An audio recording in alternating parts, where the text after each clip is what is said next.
Actually, I'm going to do the same thing.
Dennis, why don't we begin?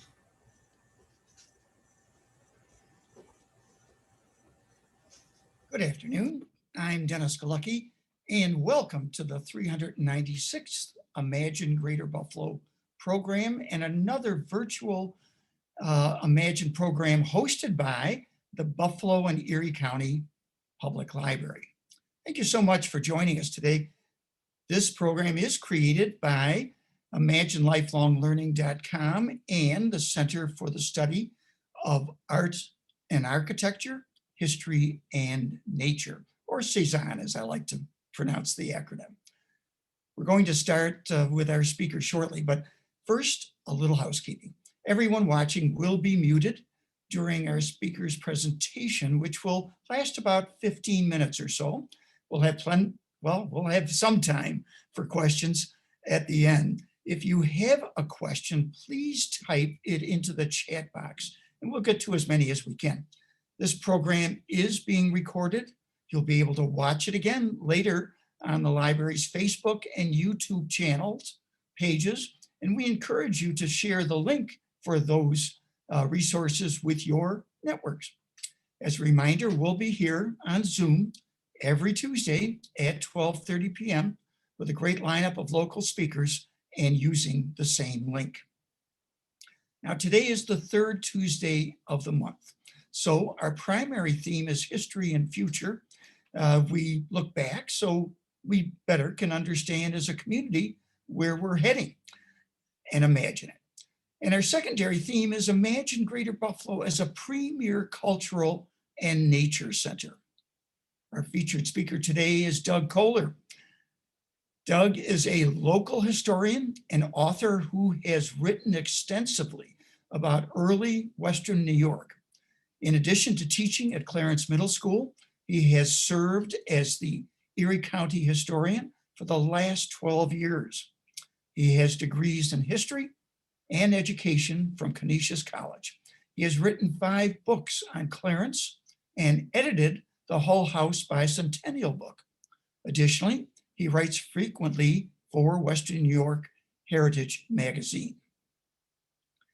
In 2011, the Buffalo and Erie County Historical Society honored him with the Owen B. Augsburger Award, which recognizes local historians devoted to the preservation of Erie County's heritage. And now let's welcome Doug Kohler, who is going to talk about Erie County's bicentennial. Doug? Good afternoon, and thank you. I am in fact coming to you from the science storeroom of Clarence Middle School. It's just sort of the world we live in. I would much rather be with all of you in the circle of knowledge at the library, but this is kind of the world and the age in which we live. And I appreciate Dennis and the library inviting me back to participate in another Imagine Buffalo event. And what we want to do is I'm going to try and do 2 things in the next 25 minutes or so. First, I'm going to share my screen. It looks like it's showing. Can everybody, is that looking all right? Somebody give me a thumbs up. That's what I do with my virtual students. Everybody seeing those? All right, I got a thumbs up from Dennis, so we're good to go. So what I'd like to do in the next 25 minutes is talk first. Dennis posed this question to me a couple of weeks ago in our last Bicentennial Planning Committee meeting, which is why? You know, why does Erie County 200 matter? What's the significance of it?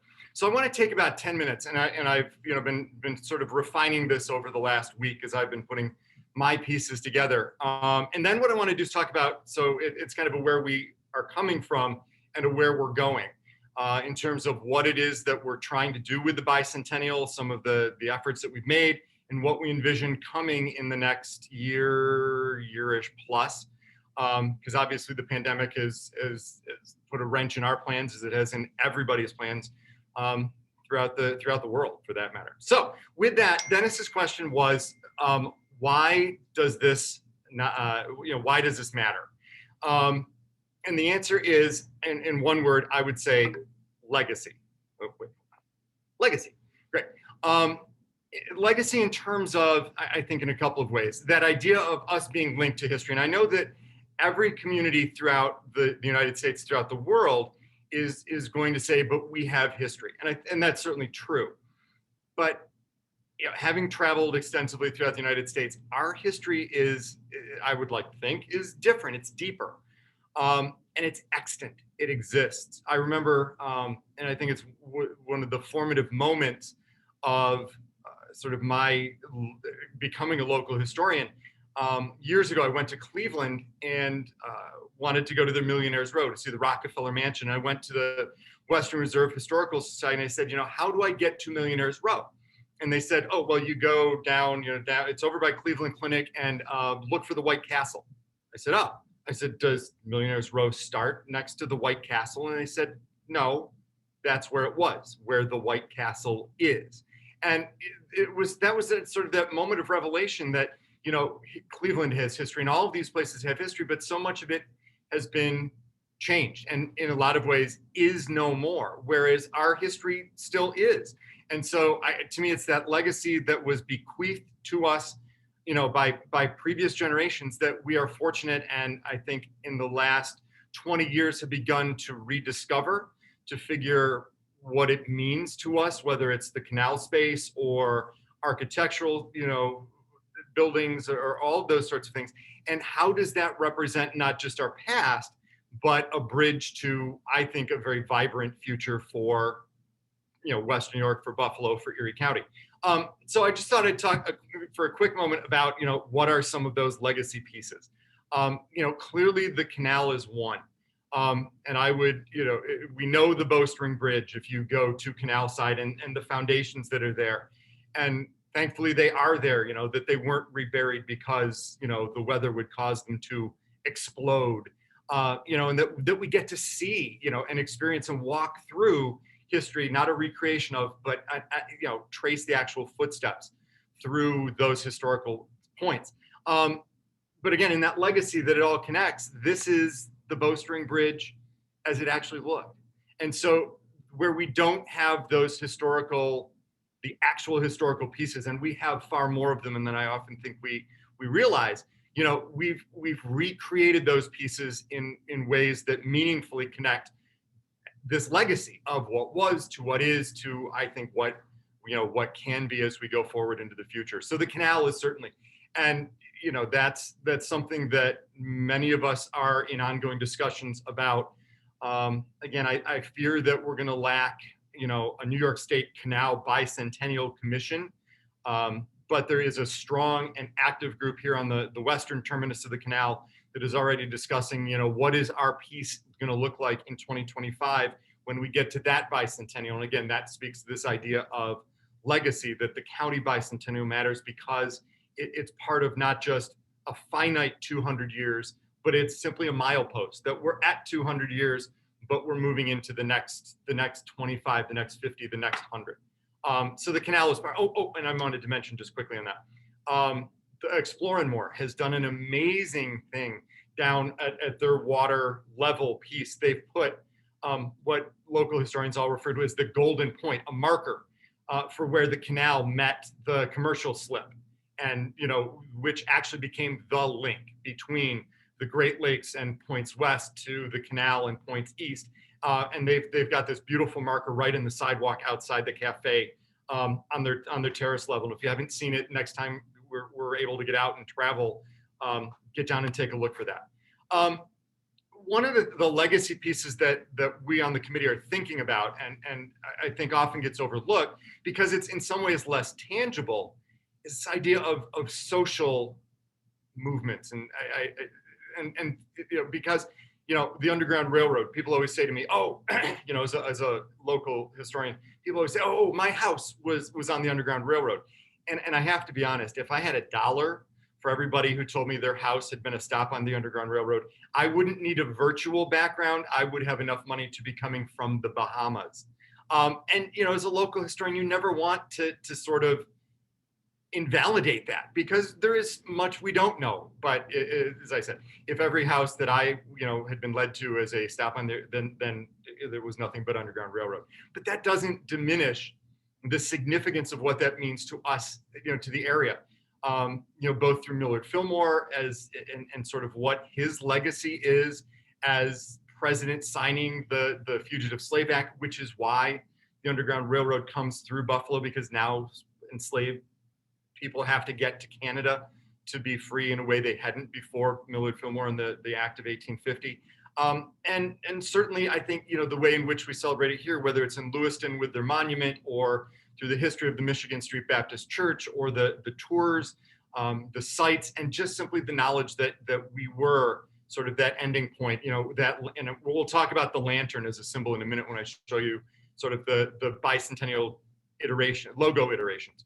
But then there are other things. There's the Fitch Creche, which we don't talk about, which was created as one of the nation's first daycare facilities, created by the women of Buffalo from Delaware Avenue for the women of Buffalo from the Lower Terrace, for the women of the working class to have a place, for the children to be safe while they were working. And unfortunately, in that legacy piece, the building that was the Fitch Creche is no longer there. It was torn down, as you see here. This is from John Conlon, a piece that he published. It was torn down a little over 20 years ago.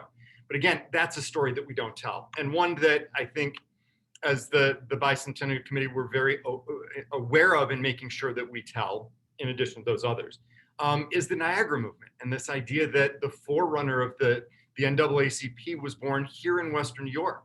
And that it was born not just here, but it was, again, born through the actions of women in that African-American community along the Michigan Street corridor, so proximate to the library, but so important in just so many ways to the story. And again, it's not just a was, but it's an is because of the efforts to make that such a vibrant part of our community historically and physically as we move forward.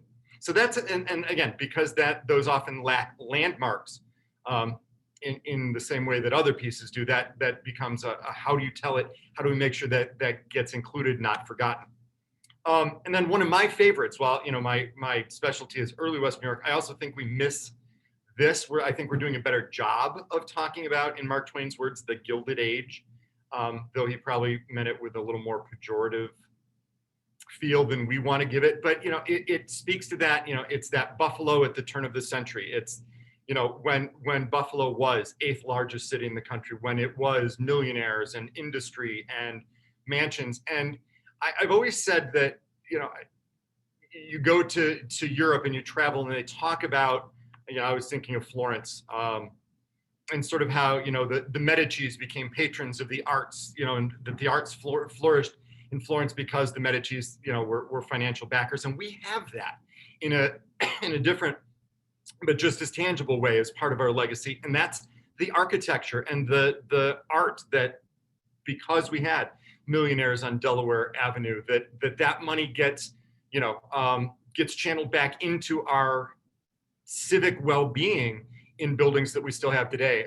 It's often been said that E.B. Green was Albright's personal architect, that there was that strong connection, and that these buildings that were created and often by local architects, Green and Wicks, S&Wine and Johnson, that so many of those are still standing today, both in the city core and of course throughout the county and throughout the region.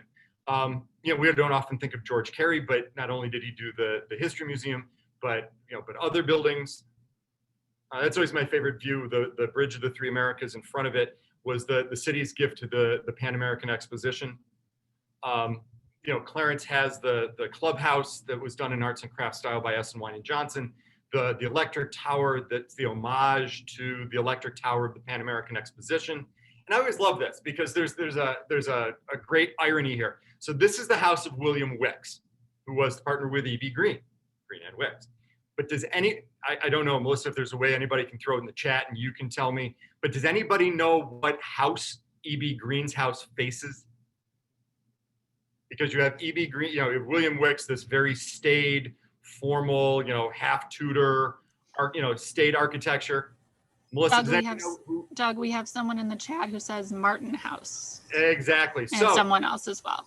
Yeah. So the William Wicks house is directly across the street from Darwin Martin. And when I take tours of the Darwin Martin house or pass through, I've got to think what was running through Wicks' mind as he looked across at a very different style of architecture, as Frank Lloyd Wright's, magnum opus, as he called it, goes up across the street from, an architect who was working in a very different genre, in a very different style.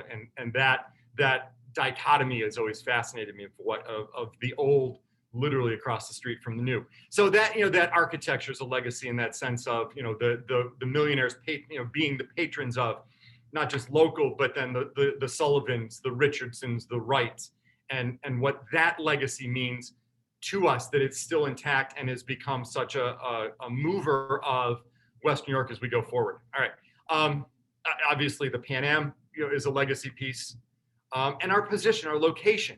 And interestingly, for a long time we saw this as we were a rail hub, we were a port, and now, one has to believe, I'll knock on wood, those cabinets over there, that, once we clear this pandemic and we get back to moving, we're a hub in a different way. And I think of it in terms of Frank Lloyd Wright. My wife and I have traveled to Chicago to see Wright stuff, and we were on an all-day tour in Chicago, and the docents in Chicago had just been on a 3-day tour to Buffalo to see our Wright stuff, literally Wright stuff and Wright stuff. And it made for such a fascinating discussion throughout the day as they talked about Wright in Buffalo, and we got to experience Wright in Chicago. And that puts us at a different kind of crossroads of heritage and cultural tourism once we're ready to roll again. So where are we with the Bicentennial? Just trying to be mindful of our time here. Rather than go in chronological chunks, that would be a normal approach to say we're going to look at 1821 to 1871, and then 1871 to 1920.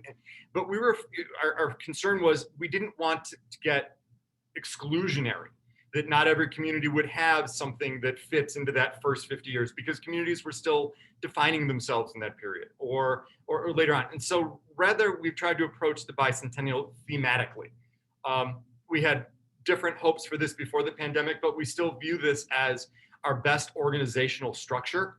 So rather than time, we looked at what are the themes that are common to all communities, in Erie County as we move forward in the bicentennial. So access and transportation would give communities a chance to connect, whether it's via the canal or railroads, or the big one that always comes up when I'm speaking is, the aircraft industry of Cheektowaga. So, how do we access Erie County? How do we, how did we manage transport, whether it's streetcars or automobiles, or the impact of something like the Skajackwada Expressway, as you look at, at what that did to the Humboldt neighborhood. So we've tried to draw these large to give communities, groups, organizations, chances to tie in any way that they see. Pioneers, again, not just the first settler in a community, that could be a pioneer. But I always think of work that I've done in Clarence with Wilson Greatbatch, who was a pioneer with the implantable pacemaker, or the O'Sheas and the windshield wiper. It can be so much. It can be a pioneer in any way that we see that. Agriculture and industry, you've the Gilded Age, the height of Buffalo industry. You've got the new industries, the biomedical corridor. You've got agriculture still in huge swaths of the county. Culture and leisure, Dennis and I were chatting when we opened. Dennis was wearing his Bills hat. We have Bills Day coming up on Thursday, Friday here at the middle school. You can't divorce that from who we are as a community. And so all of the different aspects of culture and leisure. Reform and revolution is what we were talking about, with sort of those social movements. And then neighbors and community, whether it's the immigrant communities and neighborhoods of the 1800s, or the new immigrant communities of the 2000s on the west side, and those communities have added such diversity to who we are. So those groupings, and we encourage all groups and anybody who wants to be involved to think about, how do those themes apply to you? Now, this is cool because you are all going to get to see our latest iteration. So we've been working on drafts of the logo. And I would encourage you in the chat, if you have strong feelings, we can get into this in the Q&A in just a moment. But these are version 3s. But one of the things I call your attention to and ask you to feedback to us in the chat is, do you prefer the one on the option 1 with the open banner, or do you prefer option 2 on the right with the colored banner? Just as a way of tossing that out there. Now, bearing in mind, these are drafts. We are hoping to have the final in about 2 weeks, but we're still soliciting feedback. We did roll these out to some sample groups, including my students here. And there is strong feeling, but again, I want you to, if one of them strikes you as, if you have strong feelings about one or the other, please put that in the chat. But here is our current iteration. And so I want you to feed it back to us on this. So we took those and we've modified, and this is the first I know Dennis is seeing them. I got him at 11 o'clock this morning. But in talking to our group, we said, we've got a live group. It looks like we've got 30-ish people here.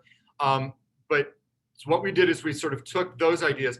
We've added the lantern at the top. And I'm really going to let you sort of absorb for a minute before I walk you through the why we're thinking.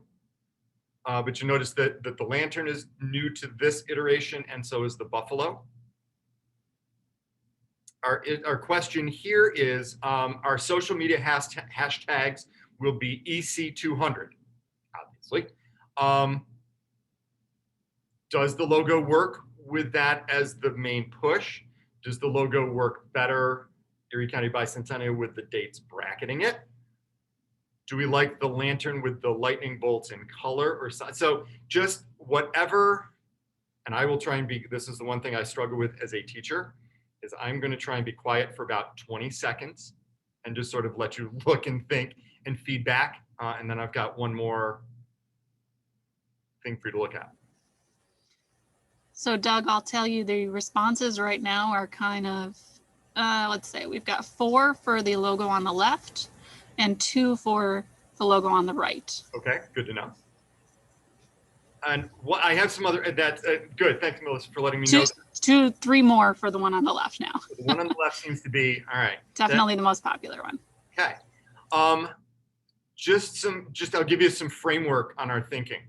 And again, we're talking to Melissa Brown at the History Museum, Jason Hurley, who's our partner in the county executive's office. And by the way, Mark apologizes. We'd invited him. Dennis said, could I tag team this with Mark? But obviously, with the current situation and the vaccine situation, Mark is unable to join us. But he's intimately involved with what's going on in the work of the committee. So, but just the COVID situation made it such that he couldn't be here. But the lantern, we thought, kind of struck at a couple of chords. On the History Museum, there are those frieze panels. If you've ever looked at them, there's one that is conductor on the Underground Railroad leading some enslaved people to freedom, and they're holding prominently in front a lantern. But we also thought with sort of the electric bolts that's on the City of Buffalo flag that's become predominant lately, that represents not just the light of freedom, the light of the rising sun, but also that electric power that was such a theme for the Pan American Exposition, which is obviously an important part of the electric power that still generates from Western New York. So we sort of saw that as handling. You've got the hills. We're trying to give a little nod to sort of, we don't want this to be Buffalo centric in the sense of it's a celebration of 27 towns and cities in Erie County, but that Buffalo is still part of our identity. So that's why we thought, more of the throwback standing Buffalo instead of, we want to speak to that without overwhelming the logo and representing all of the constituencies, at least in broad terms, as we go.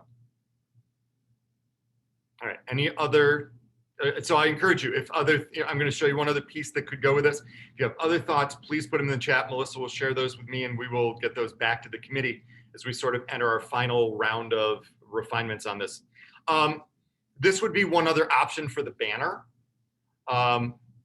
There's one that's mocked up for this, but if any of those speak to you, I'd be interested to know that as well. And certainly, in a minute, or when we get into the Q&A, if you want to revisit, talk about, I'm happy to scroll back through the slides. We can go back and revisit. But this is just a thought of, is it possible to work in our social media hashtag with the bicentennial? The thought being, if it's EC200, do you need the word bicentennial in the banner? I have my own thoughts, but as I said, I don't want to poison the well. So we'll just sort of let you mull. I'm going to share 2 more thoughts, and I know we're closing in on time for Q&A. So one of the things we are doing is we're doing an education subcommittee with Reach Out. We especially in this day and age, teachers, I know I'm working 12 hours a day. I've been doing this 32 years and I'm working harder than I did when I started, to create digital materials. And so one thing our committee is going to, and yes, that is me with the gold pan. That's a long story, but we're looking for a whole variety of ways in which to reach out with our stories of legacy to get them into the hands of students. But we do have an education committee. If that's something that you have thoughts or interest in, you can reach out to Dennis. Dennis can get that to me. We'd be happy to talk to any constituent groups, anybody who thinks they have thoughts on that. And then I'll let this sort of launch us into Q&A. We're working on a number of things in terms of the calendar. What will this look like from April 2nd, 2021, at least through next fall? And maybe it rolls over a little bit before we get to April 2 of 2022, because that's really the bicentennial year. Our calendar, our programming, we have a programming committee that is looking at speakers. Obviously, we will need to start virtually, but Dennis's model is a huge success. Melissa's got a model at the History Museum. At this point, everybody can Zoom. So we'll start there and hope that by next fall, we're at a place where at least some of the fall events can look more like we're used to, like we would hope that they would. A lot of the smaller historical organizations are working on a passport model like the art cars, if you remember back that far, or the Buffaloes. that would involve traveling to, even if it's in cars. We're looking to incorporate historical markers to try and do a survey of what markers do we know about? Are there markers we're missing? Are there markers that don't exist but should? And at the top of our list is the Curtiss Wright facility over by the airport, that produced, so many aircraft during World War II. There is no marker for that. And that's obviously one, but what are the other ones that, markers that should be thought about as we move through this year? And can that be part of our ongoing legacy moving into the future? Is creating markers for, as Catherine Schweitzer calls it, the museum of the streets for our county. Rather than reinvent, we're looking at rebranding a lot of issues, using the logo, using the connections. The Bicentennial is forging with Visit Buffalo Niagara. VBN is working hand in hand with us to promote our events and to make sure that the word gets out as far and wide as we can. And then we are developing, the county is developing a website, an EC200 website. We are hoping to go live with it the week of February 1st, with the logo, with the website, with links to VBN, with events that we know already are going to be taking place, and that will sort of kick us into the next year as we move towards, a formal kickoff on April 2nd of 2021. So with that, I've gotten pretty close. At this point, I would let's move to questions and answers. Dennis, would that give me a thumbs up or nod? That would be perfect. Melissa will mention if there's any other questions in the chat. Melissa? Yes. The first question is, what is the significance of the building in the logo? I'm so glad somebody asked that question. So when we started, the challenge, and anybody, I know there are a couple of people in the Zoom today who are on the committee and have been in our large planning meetings. The goal is not to try and tell our story in a logo, but rather what we sought to do was try and find things that are emblematic of the county, which speak to its historical legacy, but also big picture stuff. And so we wanted to make sure that, as we said, it isn't Buffalo centric, that it's not canal centric. Those are easy pieces that need to be there. But how do we especially, kind of make sure we acknowledge the rural heritage, the agrarian heritage of the county? And so our designer put a barn in there, and I said, I like it, but it was just a barn. So I said, could we, and so I sent some ideas of barns that are unique to Erie County, and that is a Pennsylvania bank barn that is common throughout the northern tier. It was created, built and brought here by Pennsylvania Dutch settlers in the 1830s. And if you travel through like the Shenandoah Valley or Lancaster County, Pennsylvania, they're all over. And we have sort of this critical mass, or had, unfortunately, most are gone, but we still got about 4 that are left. This, critical mass of these architecturally significant barns. So, that's sort of that agrarian heritage piece, the farm piece, the hills on the left to represent sort of the southern part of the county. But that's why the barn, and thank you. So, and again, not just a barn, but an Erie County, a barn that has significance to Erie County. It's a great question. We have to watch our time. Yeah. And that's a great explanation. Last week we had David Granville speaking of the Tesla, and I'm intrigued how he pointed out the lightning bolt that's in Tesla's hand in that sculpture in front of M&T, and here you put them in the lantern. It's a nice connection. I think that we've stumbled up here. Yeah, it ties so many things. That ties so much together. Yeah. All right. Time for one more question? Doug, give us your email so that anybody listening and future audiences can contact you for either thoughts or wanting to be involved. This is open. It's been open for a couple of years for those interested in local history. This is your chance to have input and learn a lot. So many good groups like Explore Buffalo and others are out there, Hull House, History Museum itself. So get involved. Doug, I assume this part is pretty close to a volunteer position. My job? As the historian, maybe whatever it is, they can't pay you enough to do this job. Yeah, the quote when I met the county historian who appointed me, he said, "I always love to meet a volunteer," which I was prepared for walking in, but it's a labor of love kind of thing. It's just, and luckily my family supports me in this and loves history as well, so it couldn't work out. So give that email address. Is that a good way to be contacted, or Absolutely. would you prefer something else? Nope. Email is great. You can reach me at Doug, D-O-U-G, Kohler, K-O-H-L-E-R, and the number 1, Doug Kohler 1 @gmail. Okay, good. Got that, folks. This is your time to give input on these samples that Doug put up and influence the outcome. So please do so. And again, share this link, archival link with your networks, and word will get out. We're all trying to figure our way here when we don't have a physical world to deal with. Thank you for your kind comments through this, Doug. Let me thank everybody for joining us today, and invite you to join us next week, same time, same Zoom link, when we hear from Marissa Wigglesworth, President and CEO of the Buffalo Museum of Science. She'll be imagining a 21st century Buffalo Museum of Science. That's the title we've assigned for her. So let's come on back next week and let's hear about that. I'm Dennis Galucki. Let's get our priorities straight and wish the Bills well. Go Bills. But folks, be well and have a good afternoon. Thank you.